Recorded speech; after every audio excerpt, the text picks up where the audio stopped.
Alrighty, folks, what's going on? This is Matt here for Dark One Lifestyle Gamers, the fusion of Linux technology and gaming, and we are taking a look at another video about why and how somebody switched to Linux. I always find these interesting because everyone's got a story, everyone's got a reason, and they vary wildly, but yet they all kind of come down to the same reason eventually: control. I want to see if that's kind of the same thing. Now, I say control, others will talk and evangelize because I hate the religious connotation of that, but others will evangelize about why they switched to Linux because of freedom. I don't care about the freedom, I can care about the control, because then I can decide how much control I want to have. I want precompiled distro, or if I don't want any, here's your full, China OS, basically, if you want to go that route. Doesn't matter. It's all up to you. Let's see what this person's reason for switching and how they did it. I've just made the big move from Windows 11 to Linux Mint. Do I regret doing it? We'll discuss that as we go along. The first thing that helped me make the switch was having an injured toe, which meant I could spend a lot of time at the computer. But you don't need such an excuse. Some previous experience of Linux also came in handy. I've used Chromebooks a lot over the years. I've worked with Unraid a fair bit, and so I'm not afraid of the command line. And that's a big deal. As much as some people say, Linux is all GUI now, you can just navigate user interfaces, it's all very accessible. That's not 100% my experience. Yeah, if something isn't working as intended, I still find it's easiest most of the time to jump into the terminal and write. So first off, the reason it's going to be the easiest to jump into the terminal, and I am one that I cannot stand the way our documentation is done, but first reason, terminal reliance, is because of documentation, not because we can't figure out GUIs. It's because all the documentation doesn't matter the fucking distro either. This is the shitty part. Distro demos, they don't target their own demo. Linux Mint documentation isn't GUI, it's in terminal. Ubuntu, new users, documentation isn't GUI, it's terminal. Like, that is 90% of the problem, is documentation. So when I talk about the over-reliance on the terminal for things and issues in Linux that can be solved in the GUI, 90% of it's documentation. Now, yes, are there things that should and cannot be that should be able to be solved from a GUI that can't be? Sure. As an example, actually, my Blu-ray drive on a new boot, I can't actually, it is detected. Don't know why. So when I go to use a handbrake or make MKV, doesn't detect it if I forget to actually go to the command line and tell it to sudo mod probe sg, and then it detects it, and then I can read or rip and do what I need to with my Blu-rays and all that jazz. So yes, totally understand that there are some times that you got to use the terminal, but on the same account, you also end up doing things in Windows and Mac that you really wouldn't think you do in the terminal, or regedit, or so it's all relative. You don't want to log in you want to log in automatically to Windows 11. Well, you're gonna have to regedit the shit out of your registry in order to do that now. So there's stupid things like that the equivalency is still there. Now, I'm not saying we should have a reliance on it. That's a big difference. But again, for me, I view it as its documentation is the problem, and distros not knowing the demographics they're targeting. When they say they target demographics they're targeting, but all their fucking support and documentation doesn't target that fucking demographic.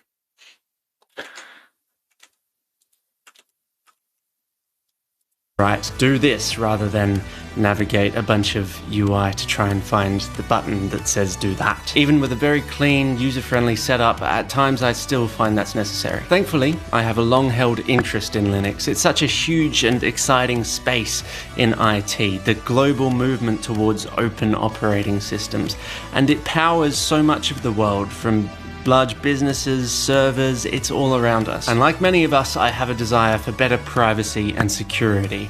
Now that's a hard thing to measure, but Linux's independence versus the big companies, Apple, Microsoft, Google, it's a plus for privacy. And being a smaller creature in the big animal kingdom is arguably good for security, you're less of a target. And Linux's openness is arguably the other big plus here. The democratization of how Linux operates and being able to see inside every line of code means there are so many people around the world who are keeping an eye on what it is doing and what it isn't doing. In a way, moving to Linux means shifting your... You're talking many eyes on the code, as opposed to obfuscating the code like the proprietary OSs do. The way, security through obscurity and all the other kind of nomenclature that you're going to find, it's all relative. Because at the end of the day, what it boils down to is a level of trust. Are you going to trust a distro or corporation, or the corporation behind the distro? You're going to trust an individual. A lot of OSs boil down to trust. My problem is I don't trust Apple. I don't trust Microsoft. I don't trust Google. They haven't earned that shit. So I get it. And privacy and security do matter. I think sometimes we oversell the privacy and security stuff because that we preach it as the only reason. And those two aspects can be wrapped up in one of the other things that usually gets brought up a lot, which is customization and the level of openness and all that stuff on the system. Privacy, customization, security, all that stuff can be wrapped up into one thing. Control. You control the experience and determine the experience as the user on Linux. Linux puts the personal back in computing. It really does, because you can personally determine the experience of how much control you want. If you want Linux from scratch, if you want NixOS, if you want a Gentoo, if you want a totally precompiled option that you don't care, it just gets to the end goal that much quicker. Like me, I can do Arch the Archway. I don't fucking want to, because I don't see the point in me doing it that way. So I use a very precompiled option, which is Garuda, to do Arch, because it's the lowest barrier to entry. Now, I can fix all the shit that I need to, and that's fine, but it gets me to the endpoint quicker. But I'm trusting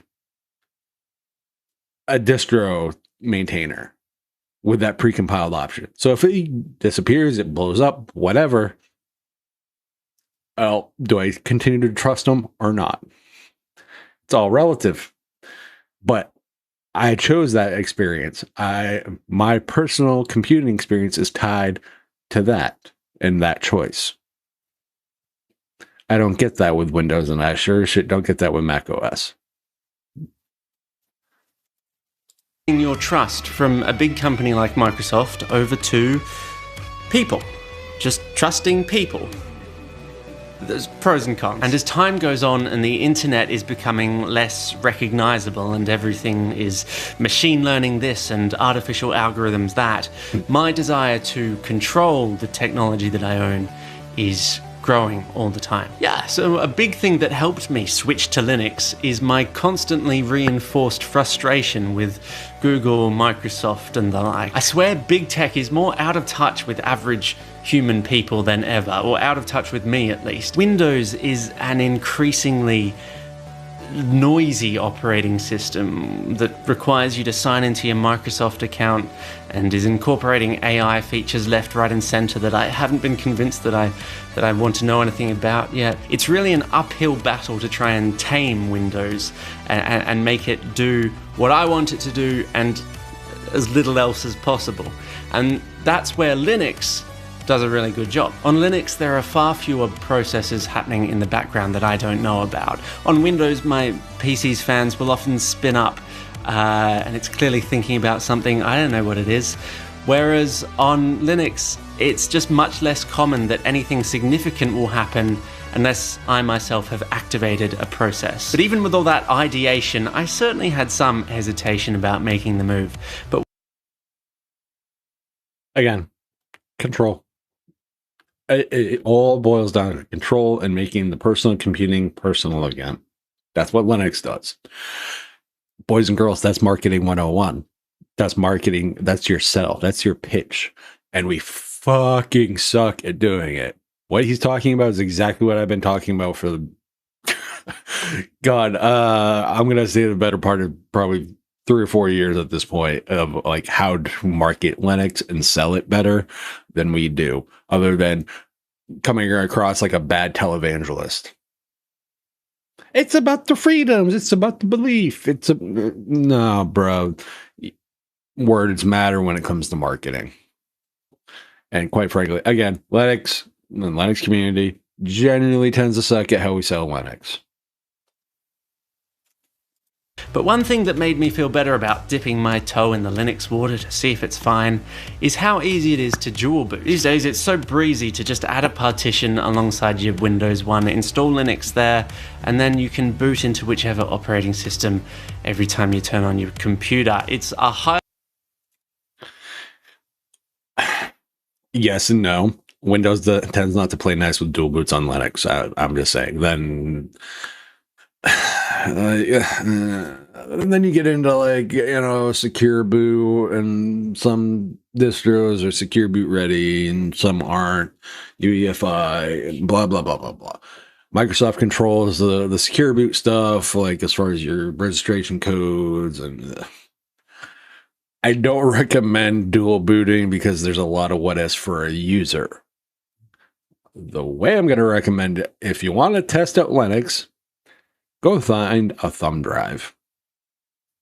Now, again, it's all technical mumbo jumbo to a lot of normal users aren't going to fucking care. Most of them just want to go to a shop, online or off, in a brick and mortar building, try some shit out, play around with it, buy it, and take it home and use it. And they're going to use whatever the fuck the default generally is. That's 90% of computer users. Mac, Windows, Linux, whatever. That is most computer users. We are in the minority on that regard. We are the minimalists. We are the minority as far as how we view tech. And this is the problem also with the Linux end of the spectrum, that they tend, as a community, tend to forget you're in a niche community that's already inside of a niche. Then you add the interest in technology, you're even a smaller niche, because most people don't care. While you might be passionate about it, come to the very vague understanding most people aren't going to care. And if they do care to any extent, here's a gaming reference. I'm a gamer. Cool. I don't give a shit what games you play, honestly. So if you have an interest in tech, you're that quote unquote gamer. Bro plays Candy Crush and COD.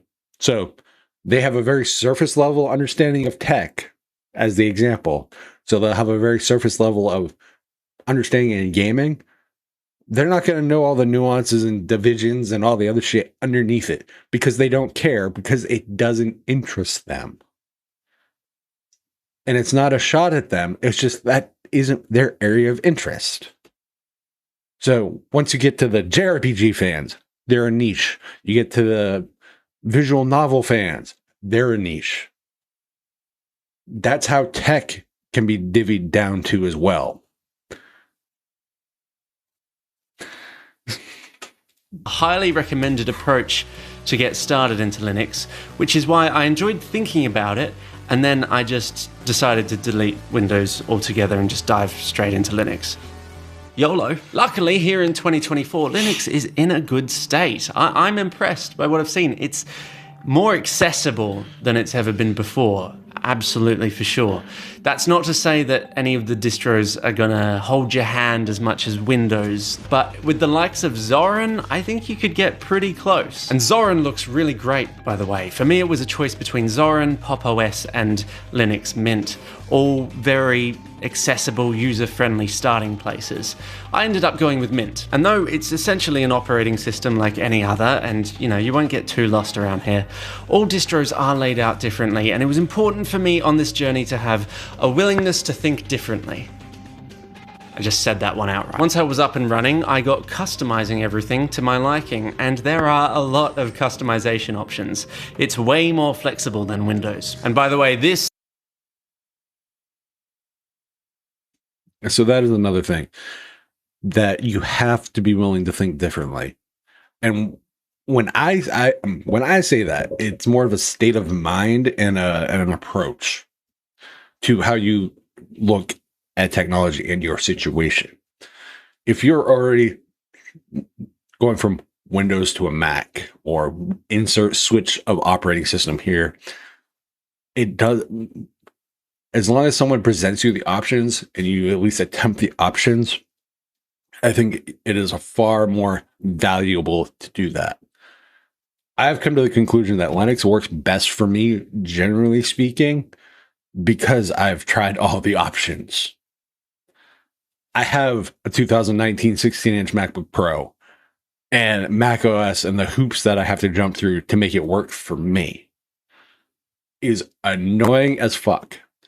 I got this thing over here, the One X Player Mini Pro with Windows 11, that makes me want to bash my fucking head through a wall because it sucks.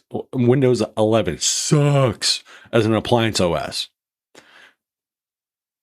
But I'm talking and using them from experience because I've tried them. And a lot of people aren't going to try things. I also understand that those are different. They're different, and I go into them with that mindset that they're different. I can make Mac OS work for me. I do not like how I have to get there, so I hate the fucking experience. But I understand that it's different. So anybody who's making a switch, be it form factor, OS, whatever, fucking car, a house, whatever.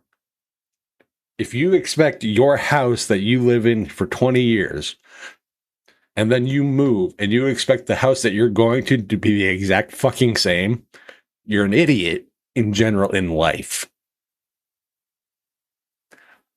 If you buy a Toyota and then you go buy a Dodge and expect the minivan, the Toyota Tundra that you drive to be the exact same as the fucking Dodge Caravan or whatever the fuck they call it now, to operate the same, and all the switches and triggers and pedals and everything else to be in the exact same spot and handle like a dream as your last vehicle, you're a fucking idiot in life.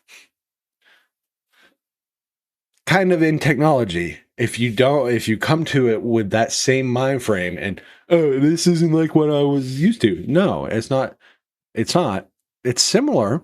The end result and the goal is the same, that it's a tool, or if in the car comparison, gets you from point A to point B. But they're all fucking different. They're not this. Similar does not mean same. And that's what a lot of people tend to forget. They want exactly what they had on the new thing. And it doesn't work that way in anything in life. So you pull from the experience that is similar, but then you have the new experience, while you can still kind of rely on those similarities and understand that the new one and the new experience is going to be totally a little bit different. Oh, they have this. Here's something similar. Example, the app stores, whatever you want to call them, the Microsoft App Store, the Mac OS App Store, whatever. We have something similar with the front ends of like Discover and whatever the hell GNOME's thing is now. Yeah, I don't pay attention to GNOME. Anyway, the point is that they're similar. The App Store mentality can be applied from one to the other. How they work and interoperate generally is different, but the concept is the same, and that's what matters. This is a significant item on my list, Timeshift. It's a snapshot backup program specifically for the core operating system. It was installed by default on Linux Mint. If you make a mistake or something stops working, it's practically one click to go back in time to a previous system state. And it takes just your system files back. So it doesn't affect your personal documents or anything. That's still all up to date after rolling back. I've only had to use it once, thankfully, and it was so easy. And now every time I'm like, this might be the solution to the problem I'm looking at, or a worthy upgrade, or a package I should install or uninstall, but I'm not quite sure. I can just run a Timeshift backup and it'll be easy as pie to turn back time. Next, it was time to get installing all of my favorite software, and so I'm just going to say BetterFS with snapper tools. That's essentially what Timeshift is. I'm a guru at it, guys, but I'm poking fun. But no, like the backup tools are fantastic. A lot of the distros now are shipping with them. The automatic backup of core system stuff is kind of why I jokingly say BetterFS or ButterFS, however you want to enunciate that. And snapper tools make for a great, fantastic time because it does it automatically. You don't have to manually do it. You can control certain aspects of how you want to do it. But again, control. How much do you want? Do you like the default settings? That's something you use, or do you not? So yeah, no, I love the backup tools in Linux. They're fucking fantastic. I just prefer Criticism personally. And it was very helpful that I am already a big user of heaps of free and open source software, which for the most part is perfectly happy living on Linux. Seriously, stuff like open. As I've stated previously, I'm not going to run home this point. I've stated previously, if you already use the shit on the prior OS, the switch makes it hurt less when you switch because you're just looking for the apps. You don't give a shit about the underlying OS. Oh, this is different, but does it have the shit that I need? If the answer is yes, then you're not going to really fucking care.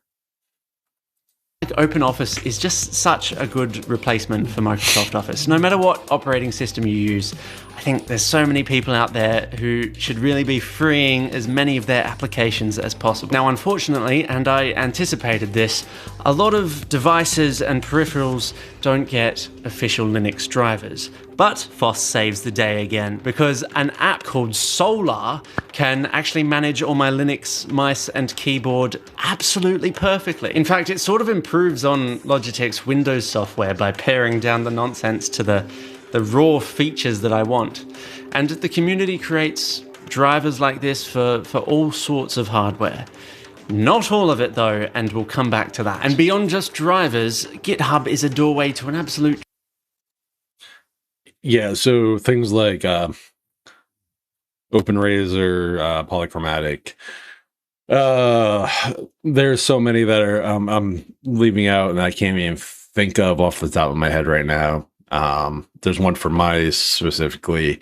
There's just a ton of stuff. So yeah, the open source stuff is fantastic, and a lot of that's built into the kernel, so you really don't have to muck about with it too much. And there's a lot of stuff that is solved that when I got into the Linux were basic pain points.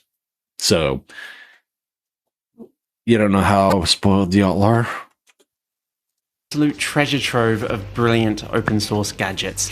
It's all very clever and inspiring. I happened to stumble across this new little program that someone has made, which turns off the TV I have connected to my Linux machine when I turn off the machine. Lovely. And once you get comfortable exploring GitHub and a little more familiar with how it works, you can start experimenting with all sorts of wonderful gadgets by all sorts of smart people. And of course, you can do this on Windows as well, but even more of GitHub's genius is catered to Linux. And it's not all just command line ciphers, but there's stuff with lovely graphical interfaces as well, like Local Send, which is this really efficient little app that beats out AirDrop and Nearby Share, and you can install it on any device. I've only just come across it now, but it's not just a Linux thing, but it's everywhere. And you can send files between your devices so easily, it's the best.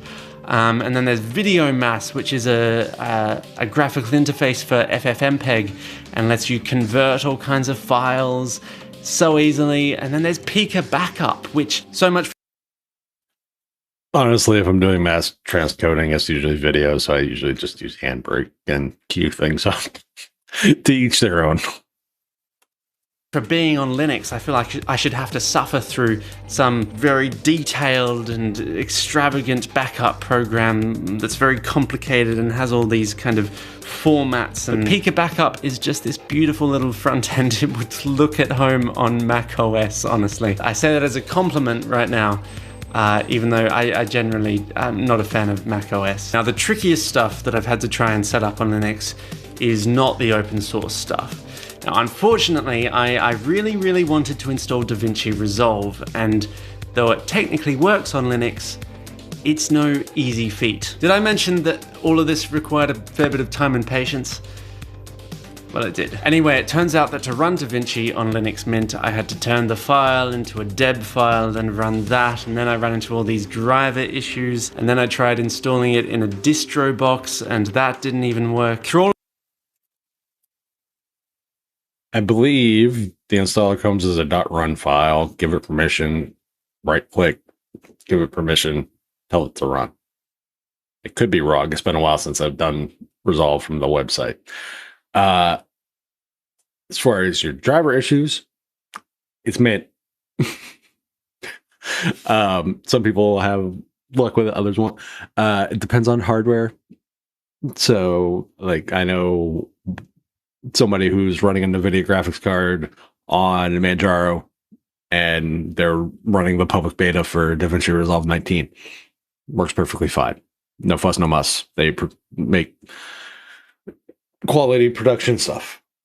So again, I'm going to ask, what's your hardware? If you're playing with AMD, yeah, AMD can be a bit of a pain in the ass when it comes to the drivers, because it's a mix of their pro drivers and certain aspects of it. And it can be a headache.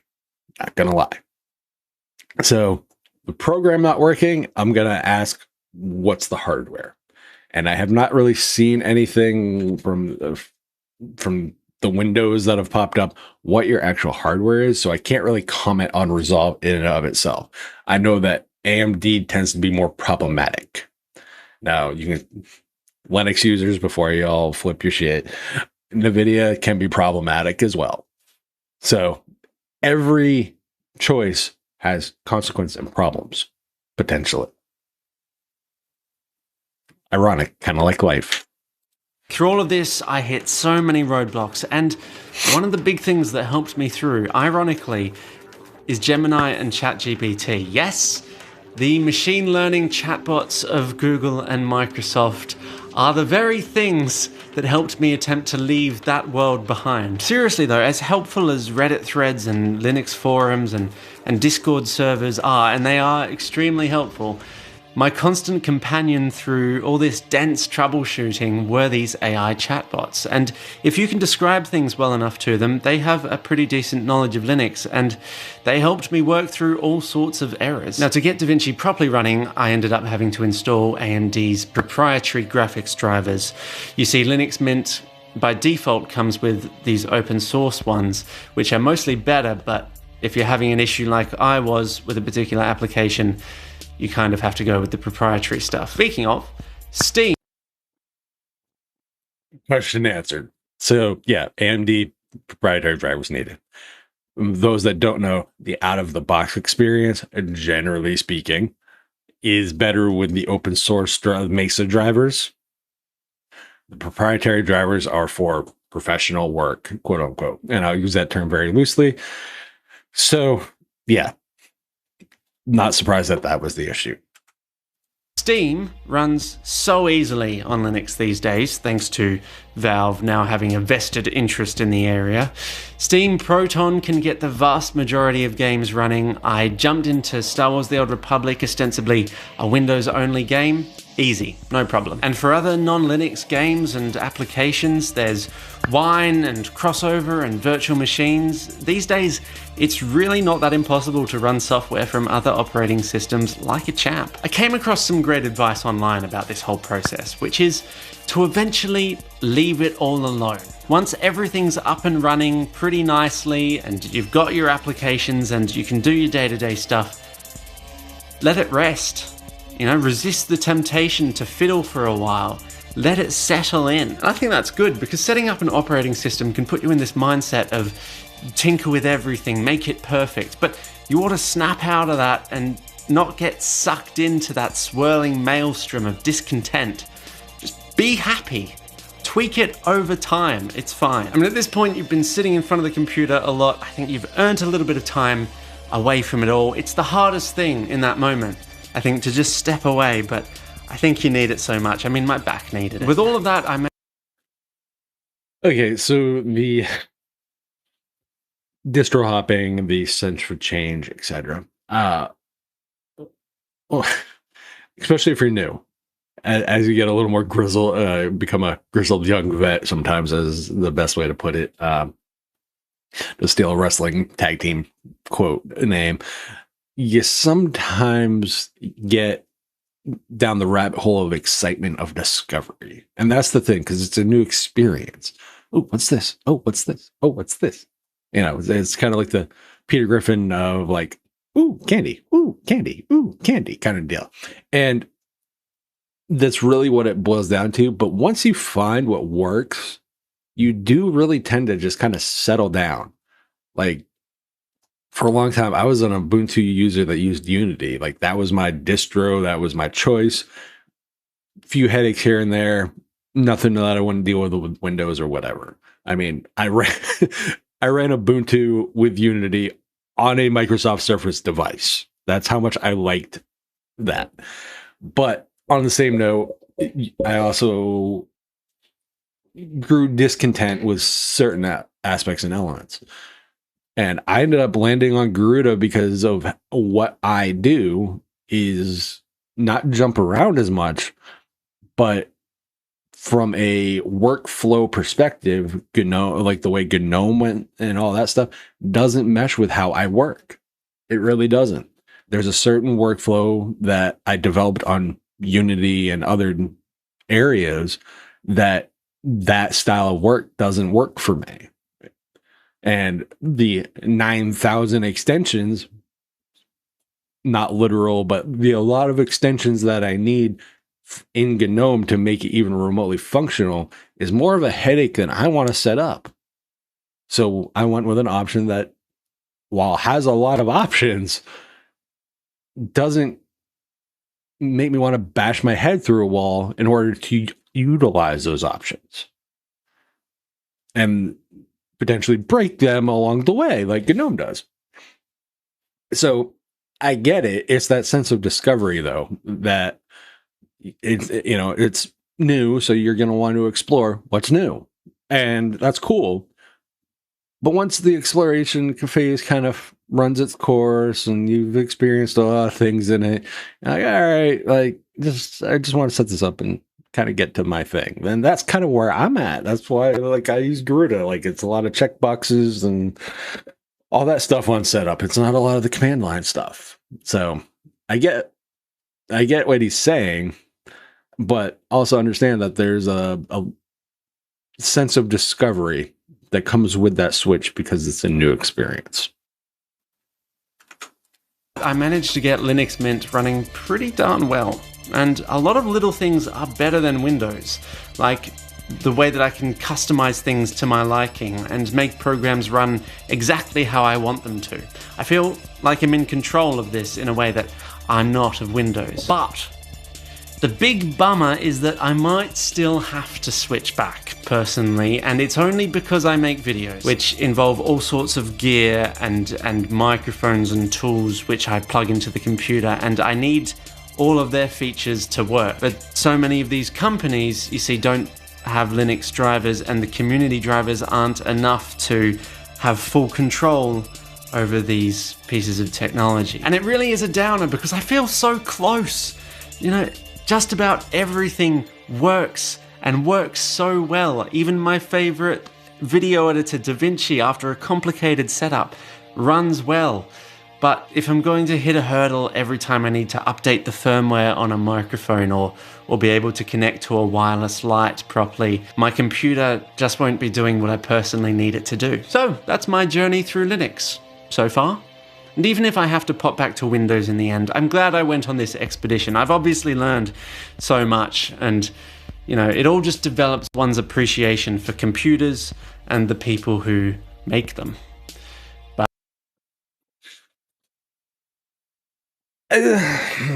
Okay, so do you have to jump back to Windows?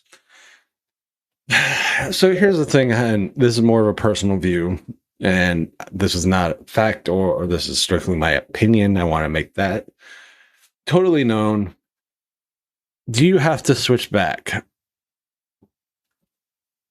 Potentially. So what I've found is despite most of my primary computing being done on Linux, I still have to use ancillary shit because it makes the most sense. How much I use it and how much I rely on it, that's where it becomes different. In that bag over there somewhere, there is literally a MacBook that at one point cost like $3,000, and there is a Windows 11 creator's laptop that cost about $3,000 at one point. They've been in that bag for probably about a month. All my other computing is literally done on these like Linux related machines, be it Steam Deck or whatever. Do I occasionally have something that I need to run, an update or, you know, whatever? Yeah. So I'll pull out those related products and do those things. As far as equipment and hardware and all that stuff, like I'm creating a YouTube video on Linux with a XLR mic that works plug and play on Linux, with a board that works directly on Linux, with a mouse and keyboard that directly work on Linux, with a webcam that was plug and play on Linux. So unless you're strictly like in a Logitech brand or a Razer brand, etc., this is where I'm going to say explore a little more. See what's available for what your hardware is. See, so like you're talking about getting set up and just leaving it alone. To an extent, I agree with that mentality. What I will also say is see if the solutions are available on the platform for you. They might not be official. I mean, I'm not going to lie, a lot of the shit that's on Linux is not official support. That's just reality. 9 times out of 10, what I find is I'm glad it's not the official support, because I can do shit with the hardware that I couldn't do based on the official app or support, like you mentioned with your Logitech stuff. So again, it's relative. As an example, like this, the webcam here, it's supposed to be a 1080p 60. Okay, whatever. Yeah, 1080p 60. That's what I bought it for. I wasn't spending the money on a Brio and all the other absurd amount of money that they want for certain shit. This webcam was 1080p 60. That's what I was advertised as. I plugged this into that's what it is on Windows. I plugged this into Linux, and it shows up as a 1440 60 FPS camera. Not an option I see in Windows or Mac OS. So again, it's relative, but I think the biggest thing is understanding what your needs are. And sometimes the Linux is not the solution. So as far as switching back, I would see if the options are available for you to control your hardware and do what you need to do and make videos. Now, I'm not sure. I'm guessing this video was made in Linux from the fact that you showed an editing clip. I don't know, but I think exploring what actually is, this is where I'm going to say, well, yes, I'm going to set it and forget it person. Explore the options for the need of what you were looking for, not just explore to explore. That's where you can get in trouble. So that's my recommendation. Overall, I have no problems with what he was saying. I have a problems. I like the approach that he took, the open-mindedness, understanding that it's different. All that stuff is the right approach. And he talks about control, which is a big selling point to why I like it. And I think it's the selling point that we should be marketing as a community. Control. Stop focusing solely on the privacy. Stop solely focusing. Those are aspects of a bigger picture, which is control. Personal back into computing. That's what Linux does. How much control you want? How little control do you want? That's what we need to be selling.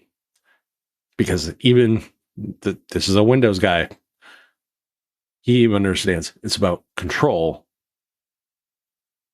overall. What is the reason you run Linux? Did you switch back? Did you jump back? Let me know in the comment section below, and I will catch you guys on the next one. Indie Gala Patreon and all that fun jazz is down below. Peace.